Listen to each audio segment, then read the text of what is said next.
आइए बग्गा साहब से मुलाकात करने का वक्त है। ग्लोबल मार्केट्स का हाल मिला जुला है, हमारे मार्केट्स का हाल आज थोड़ा ठीक है, लेकिन दुनिया भर में क्या कुछ चल रहा है और हमारे बाजारों पर क्या कुछ होगा असर, करते हैं बग्गा साहब से मुलाकात। सर बहुत बहुत स्वागत है, गुड मॉर्निंग। सबसे पहले तो अच्छी तेजी के बाद अमेरिकी बाजार बड़े मतलब अभी सुस्त से हो गए हैं कि कुछ करने के मूड में नहीं है। क्या कुछ नए ट्रिगर की तलाश है अमेरिका को? यदि हाँ, तो अगला बड़ा ट्रिगर अमेरिका के लिए क्या हो सकता है सर? बहुत सही कहा अनिल जी।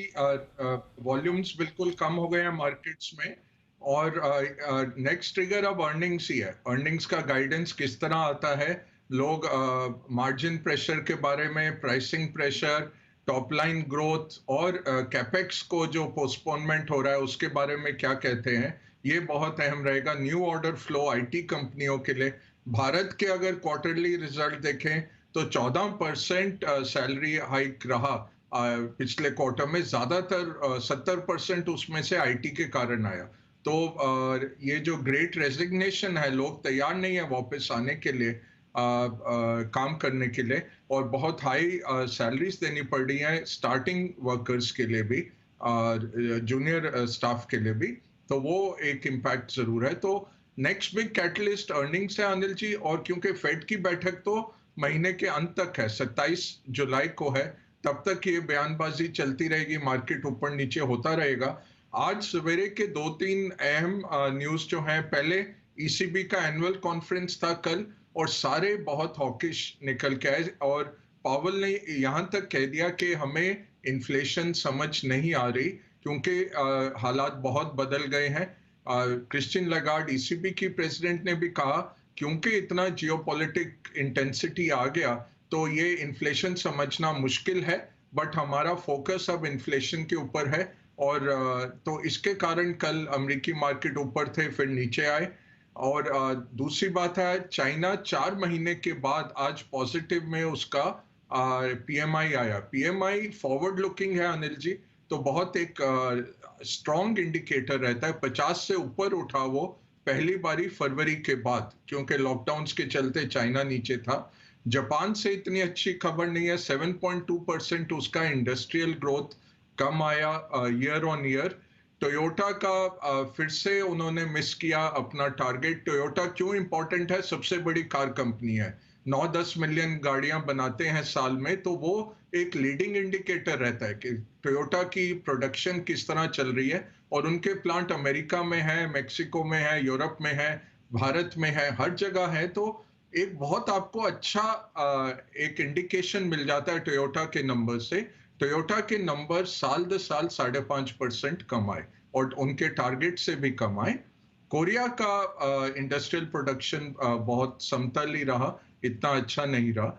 तो ओवरऑल रुझान जो थे आज सवेरे के, सेंट्रल बैंक से मार्केट डरे हुए हैं कि ये और तेजी से रेट बढ़ाएंगे। प्रोबेबिलिटी हाई है कि 27 जुलाई को फेड जो है 75 बेसिस पॉइंट करेगा। आरबीआई का भी बयान था कल, जब उन्होंने कहा कि मुश्किल हो गया है प्रिडिक्ट करना इकोनॉमी को, क्योंकि इतना ही पेचीदा चीजें चल रही हैं। और सबसे बड़ा कारण इसमें यही है अनिल जी के, जितना पैसा डाला गया, जो बैलेंस शीट एक्सपेंशन हुई है सेंट्रल बैंक्स की, वो हिस्टोरिकली कभी नहीं हुई, और किसी को ये समझ नहीं आता इसको निकालना कैसे है। तो अभिमन्यु इफेक्ट चलता है मार्केट में, धीरे धीरे करके वो कोशिश कर रहे हैं कि निकाला जाए, क्योंकि अगले संकट के लिए आपके पास असला बारूद होना चाहिए। अगर आपने काट के ही रखा जापान की तरह, तो 30-40 साल का मिस्ड आपका ग्रोथ आ जाएगा। ये सब सेंट्रल बैंकर समझते हैं, बट निकलना इसमें से मुश्किल है। ओवरऑल मार्केट्स का बड़ा हिस्टोरिक पुअर परफॉर्मेंस रहा है H1 का। S&P 500 का अनिल जी 1970 से सबसे खराब हुआ, 1970 के बाद सबसे खराब नंबर है। डाउ क्योंकि इक्वल वेटेड है, 2015 के बाद सबसे खराब। और नैस्डैक का जिंदगी में उसका सबसे खराब हाफ वन हुआ। बॉन्ड्स का भी सबसे खराब first half of the year हुआ हिस्टोरिकली। ने इंटरेस्टिंग चीज़ बोली और इसी पर मैं मेरा अगला सवाल आपके लिए होगा भी, मैं उस पर आऊँगा भी कि अगर पहले 6 महीने वाकई में इतने ख़राब रहे, एक 1970 के बाद जो हुआ आपके एसएनपी का एसएनपी में, नैस्डैक जब से पैदा हुआ तब से पहले 6 महीने किसी भी साल के इतने ख़राब नहीं रहे, तो फिर क्या यहाँ पैसा लगाने का टाइम आ गया है? ये ये बहुत अच्छा सवाल है अनिल जी। और ये हॉवर्ड मार्क्स की एक इंटरव्यू थी फाइनेंशियल टाइम्स में 2-3 दिन पहले। उन्होंने कहा मैं पैसा लगाना शुरू कर रहा हूँ और स्टार्ट कर रहा हूँ, ये नहीं कि सब कूद रहा हूँ। बोले कि ये बॉटम नहीं है, बॉटम कोई भी प्रिडिक्ट नहीं कर सकता। जो हम कहते रहते हैं कि वो बाद में ही हमें पता लगेगा कि ये मार्केट 14,800 पे किया था या 15 पे किया, कहाँ गया। तो प्राइस वाइज टाइम वाइज हम नहीं कह सकते, बट ये अच्छा मौका है क्योंकि पिछले साल के मुकाबले आपको आज अच्छे प्राइसेस मिल रहे हैं, तो शुरुआत करने का अच्छा मौका है। बट 12 में काट के रखिए पैसा। अगर जैसे 1 लाख डालना है तो उसको बाय 12 डिवाइड करके 1/12 करके शुरू करिए। बट हॉवर्ड मार्क्स ने क्लियरली कहा कि ये डालना है। और कोई, आप किसी को मत मानिए कोई अगर कहता है कि मार्केट का बॉटम आ गया। हम तो फैक्ट ड्रिवन है अनिल जी, और 13 इंडिकेटर्स तक देखते हैं, उसमें से 5 इंडिकेटर अभी दिखा रहे हैं कि बॉटम के करीब है, बट 8 इंडिकेटर कह रहे हैं अभी दूर है। और सबसे बड़ा इंडिकेटर रहता है जब मार्केट का बदहाली इतना बढ़ जाती है कि मार्केट एक्सपेक्ट करता है कि सेंट्रल बैंक रेट कट करेगा, और विश्व का सेंट्रल बैंक तो फेड ही है। तो फेड का जो उसका ओवरनाइट स्वैप का मार्केट दिखाता है, फेड फ्यूचर्स जो हम देखते हैं, वो बहुत एक्यूरेट रहता है उसका प्रिडिक्शन। वो दिखा रहा है जुलाई 2023 में रेट कट आते हुए।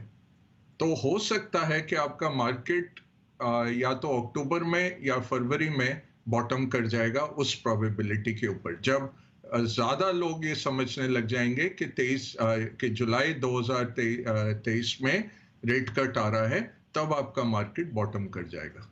2023 के मध्य तक जाकर ब्याज दरें बढ़ने की जी संभावना आएगी, जी उस पर जी। आप विशेष टिप्पणी करना चाहते थे। नहीं, और देखिए इसमें दूसरी चीज मैं ओवरले करूंगा कि इकोनॉमिक साइकिल और मार्केट साइकिल का जो फर्क रहता है कि 3 महीने से 4 महीने पहले मार्केट रिएक्ट कर जाता है। तो हमें ये लगता है कि अगर अगले साल रिसेशन आएगा तभी ये लोग रेट काटने को जाएंगे, उससे 2-3 महीने पहले मार्केट बॉटम हो जाएगा। इसके ऊपर तीसरा जो फैक्टर लगाना है कि मिड टर्म इलेक्शन है अमेरिका का इस साल नवंबर में, उनका जो लोकसभा है उसके सब मेंबर्स की इलेक्शन है, और सेनेट में 1/3 लोगों की इलेक्शन है। और ये मिड टर्म में प्रेसिडेंट ज्यादातर हारते हैं। प्रेसिडेंट 30 सीटें उनकी लोकसभा में हार जाते हैं, और 3-4 सीटें सेनेट जो उनका राज्यसभा है उसमें हारते हैं। तो लगभग निश्चित है कि बाइडेन हारेंगे। इसका मार्केट पॉजिटिव क्या निकाल रहा है? टैक्स नहीं बढ़ेंगे, नया स्टिमुलस वो नहीं कर पाएंगे, ज्यादा स्पेंडिंग नहीं कर पाएंगे क्योंकि कांग्रेस उनके ऊपर अंकुश लगा के रखेगा। तो ये पॉजिटिव आ सकता है। और इलेक्शन से पहले 12 महीने मार्केट वर्स्ट परफॉर्मेंस देता है। ये 4 साल की साइकिल होती है अमेरिका की, प्रेसिडेंट इलेक्शन से लेके फिर दूसरा साल उसका, फिर तीसरा साल ये मिड टर्म का, चौथा उसका आखिरी साल। तो ये तीसरा साल जो होता है मिड टर्म का वर्स्ट होता है। 1% मार्केट नॉर्मली रिटर्न देता है ऑन एवरेज। 1930 के ये आंकड़े हैं अभी तक। और उसके बाद जो 12 महीने है बेस्ट साल होता है, 13% मार्केट देता है। बट अब ये देखिए हिस्टोरिकल नंबर्स हैं, इतना क्योंकि मार्केट में पैसा कह नहीं सकते ये आएगा नहीं आएगा, बट ये पॉजिटिव लगा के मैं ये कहूंगा अक्टूबर नवंबर तक प्रोबेबली हम इस साइकिल का बॉटम देख लेंगे अनिल जी। तो नौकरियां जाने शुरू हो चुकी हैं, ये भी संकेत आ रहे हैं। बग्गा साहब कैसे देखते हैं आप इसे? अनिल जी इसमें एक ऐड कर लीजिए, स्टार्टअप्स जो निकाल रहे हैं कि स्टार्टअप्स में ही 15,000 तक लोग नौकरियों से हाथ धो चुके हैं पिछले 2 महीने में। तो स्टार्टअप्स भी अब काफी कट डाउन कर रहे हैं जॉब्स को। तो ओवरऑल क्या है, कंज्यूमर सेंटिमेंट देखिए, मिशिगन का जो नंबर आया जब मार्केट गिरा परसों अमेरिका में, कि हिस्टोरिक लो पे कंज्यूमर कॉन्फिडेंस आया। कंज्यूमर कॉन्फिडेंस जब गिरता है तो फिर वो अपना जो स्पेंडिंग है कम करते हैं। स्पेंडिंग कम करते हैं, कंपनीज बोलती हैं कि देखिए इतना आ नहीं रहा है सेल्स, कैपेक्स को कम करते हैं और कॉस्ट कट करते हैं। और कॉस्ट कट करते हुए फिर एक ये विशियस सर्कल बन जाता है, जो इकोनॉमिक्स में कहते हैं विशियस सर्कल, कि वो अपने को सेल्फ फीडिंग करता है कि बुरे सेंटिमेंट्स और हाई इन्फ्लेशन के कारण कंपनियां हाथ रोक लेती हैं। कंपनियां फिर क्योंकि पैसा नहीं आता है लोगों की जेब में, वो फिर से अपना हाथ रोक लेते हैं और ये एक सेल्फ फीडिंग सर्कल बन जाता है। इसमें क्लासिक वे इसको तोड़ने का रहता है, जो केन्स ने कहा था 1930s में ग्रेट डिप्रेशन के टाइम, कि सरकार आके खर्चा करे, पब्लिक वर्क्स पे आप स्पेंडिंग करिए ताकि लोगों की जेब में पैसा आए, वो खर्चें, वो खर्चेंगे तो कंपनीज का कॉन्फिडेंस बढ़ेगा, वो नई लागत करेंगी और फिर लोगों को और पैसा देंगी, वर्चुअस सर्कल बन जाएगा, ये विशियस सर्कल वर्चुअस बन जाएगा। तो स्टैगफ्लेशन का खतरा बहुत है, बट भारत में नहीं है। हमारा फिर भी 7% ग्रोथ है इस साल, अगले साल 6-6.5% दिख रहा है और अगले साल होगा इलेक्शन से पहले का लास्ट साल, तो काफी मुझे उम्मीद है कि एक वेलफेयर मेजर्स और सरकार का खर्चे का साल रहेगा, जो इकोनॉमी के लिए काफी प्रोत्साहन प्रदान करेगा। बट ग्लोबली आप देखें तो प्रॉब्लम है जरूर, और जैसे मैंने आंकड़े दिए, चाइना अगर 4 महीने चाइना की इकोनॉमी एक्सपैंड नहीं की, थैंकफुली जून में पॉजिटिव में आया है उसका पीएमआई, ये बहुत बड़ी बात है, क्योंकि अगर पीएमआई के बेसिस पे देखें तो चाइना शायद सबसे बड़ी इकोनॉमी हो चुकी है विश्व की। तो अगर वो 4 महीने मंदी में थी तो वो प्रॉब्लम है। जापान का 7.2 माइनस रहा मैन्युफैक्चरिंग, सबसे बड़ा मैन्युफैक्चरिंग बेस आप समझ सकते हैं, और एक्सपोर्ट बेस भी। तो प्रॉब्लम जरूर है, इन्फ्लेशन हाई है, रेट बढ़ाए जाएंगे जो रिस्क एसेट की वैल्यूएशन घटाते हैं, बट मुझे लगता है कि होपफुली एक बहुत माइनर सा सुपरफिशियल सा करेक्शन लाके ये निकल जाएगी इकोनॉमी। यही बेस्ट केस सिनेरियो यही है अभी। तो देखते हैं, और टाइम पे हम बताते रहेंगे अनिल जी किस तरह से लग। बिल्कुल, तो समय समय पर आप बताते रहेंगे सर। अगला समय कब आएगा जब आप बताएंगे सर? आप बताइए।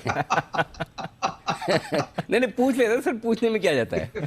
कल 11 बजे क्या कर रहे हैं वैसे आप? बुक पहुंच जाएंगे, हाजिर रहेंगे। क्या बात है सर, कल 11 बजे पहली तारीख है। बिल्कुल, आपको तो याद नहीं रहती कि हमें याद रहती है कि हमारी सैलरी आती है, इसलिए हमें जल्दी से याद रहती है। कुछ जमाना पहली तारीख। तो सर कल पहली तारीख है 11 बजे एबी ऑफ ग्लोबल मार्केट्स, हमारे हर महीने की सीरीज। बग्गा साहब हमारे साथ होंगे ही, वही होंगे और क्या होंगे, उन्हीं से तो हमें सवाल सारे पूछने हैं। तो कल दुनिया भर के बाजारों का जुलाई महीने के लिए आउटलुक आपको मिलेगा। ये शो आपको बिल्कुल भी मिस नहीं करना है। तो बग्गा साहब अपने फुल फॉर्म में होंगे, पूरे असला बारूद के साथ। वैसे भी आज भी आए, तो आज मैं इसलिए आपसे है ना जल्दी विदा ले रहा हूँ, क्योंकि कल मुझे आधा घंटा आपसे फिर से बात करनी है। तो बहुत बहुत धन्यवाद सर आज समय देने के लिए, और कल जल्दी आपसे फिर मुलाकात होगी। Thank you sir.